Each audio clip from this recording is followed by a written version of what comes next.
Welcome back. Our guest today is the controversial leader of the Nation of Islam, and we're looking at the state of race relations in the United States and what an Obama administration means for black Americans. From Chicago, I'm joined by Minister Louis Farrakhan, who, although he never formally endorsed Barack Obama, has recently spoken out about the hope he has for the first black president of America.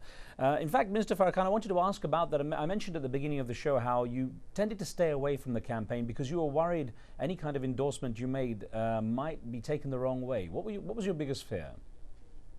Well, in the Washington Post, a writer said we ought to give Barack Obama the Farrakhan litmus test.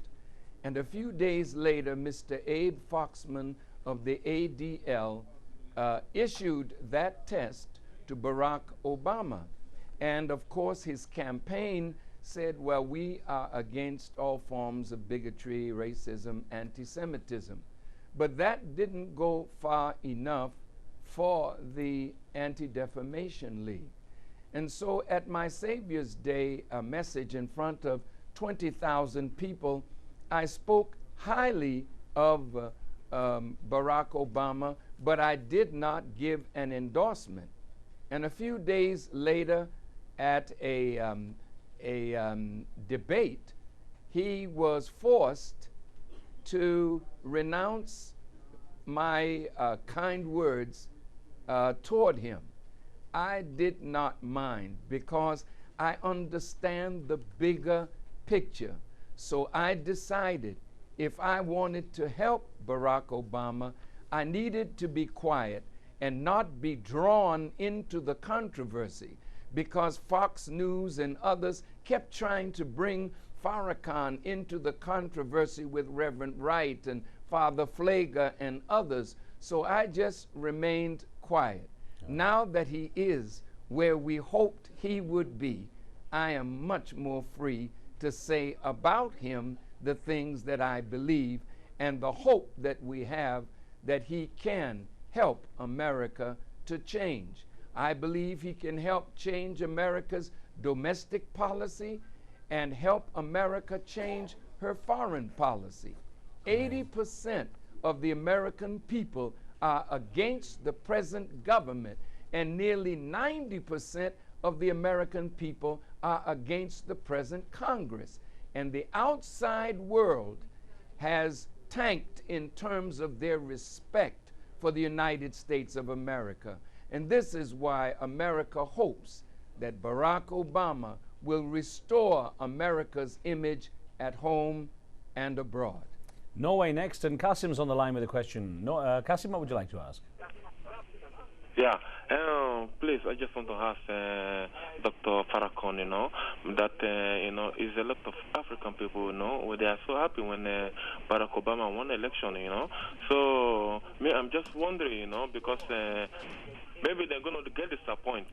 Because I don't really know what they are hoping from Barack Obama. That's actually a good question, really Kasim. Let me put that to Minister Farrakhan. That's an interesting question. Everyone seems to be claiming some kind of, obviously, some kind of victory with the election of Barack Obama. Libya, even Muammar Gaddafi has said that this represents something very big. What is the expectation? How is it going to be met? It's a lot of burden on his shoulders.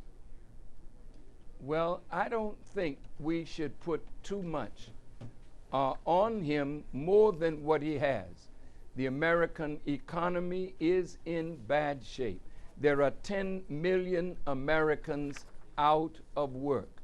300,000 American homes were foreclosed on last August, and it is expected that 2.8 million will be foreclosed on by next year, with factories closing and people being out of work and suffering. The hope is that Barack Obama, with the help of Congress, with the help of a strong cabinet, and with the help of the American people, might be able to solve some of these problems. But it will be difficult for him because America, as I understand it, is possibly going to lose her AAA standing in the world in terms of her country. She is almost bankrupt, or she might very well be. She is $10 trillion in debt, And when you count Medicare, Medicaid, Social Security, it mounts up to $60 trillion. In the last 2 months, America has borrowed $550 billion and over $1 trillion this year so far. Right. So where's America getting this money? The Federal Reserve, foreign governments. Half of everything that America gets in taxes has to be paid to foreign governments to service the debt that foreign governments have lent to America. Well, our hope is that we can turn this around. Well, let's get a call in. Squeeze a call from Saudi Arabia. Saud has a question. Go ahead. I was just wondering, because you sound very optimistic regarding, Barack Obama trying to, to help, solve the problem in the Middle East, especially the Palestinians with the Palestinians.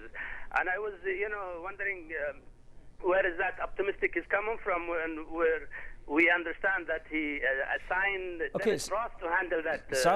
Saud, one thing, yes. let me put, because we've just got just about a minute left, less than a minute. Let me just ask Minister Farrakhan. That's one big issue, that people are worried that he'll be manacled to the lobbies, to the big business, corporate business in America. How can Barack Obama get free of those manacles and actually be his own man? Well, you know that he has some manacles, and that might limit him. However, he's the first American president to raise $600 million for his campaign. Right. That frees him from lobbyists, it frees him from special interests, and it could free him from those who would manipulate him. If he is going to solve the problem, he has to be free enough to solve the problem between the Israelis and the Palestinians. Well, Minister Louis Farrakhan, thank you very much for being with us. So we're unfortunately out of time, but thank you very much for sharing your views. Thank you for having me. On the next show, the horrific raping, killing and looting in the Democratic Republic of Congo shows no sign of ending. 250,000 people have fled despite a massive UN peacekeeping presence. We'll speak with Eve Ensler on that. Join us for that. See you next time.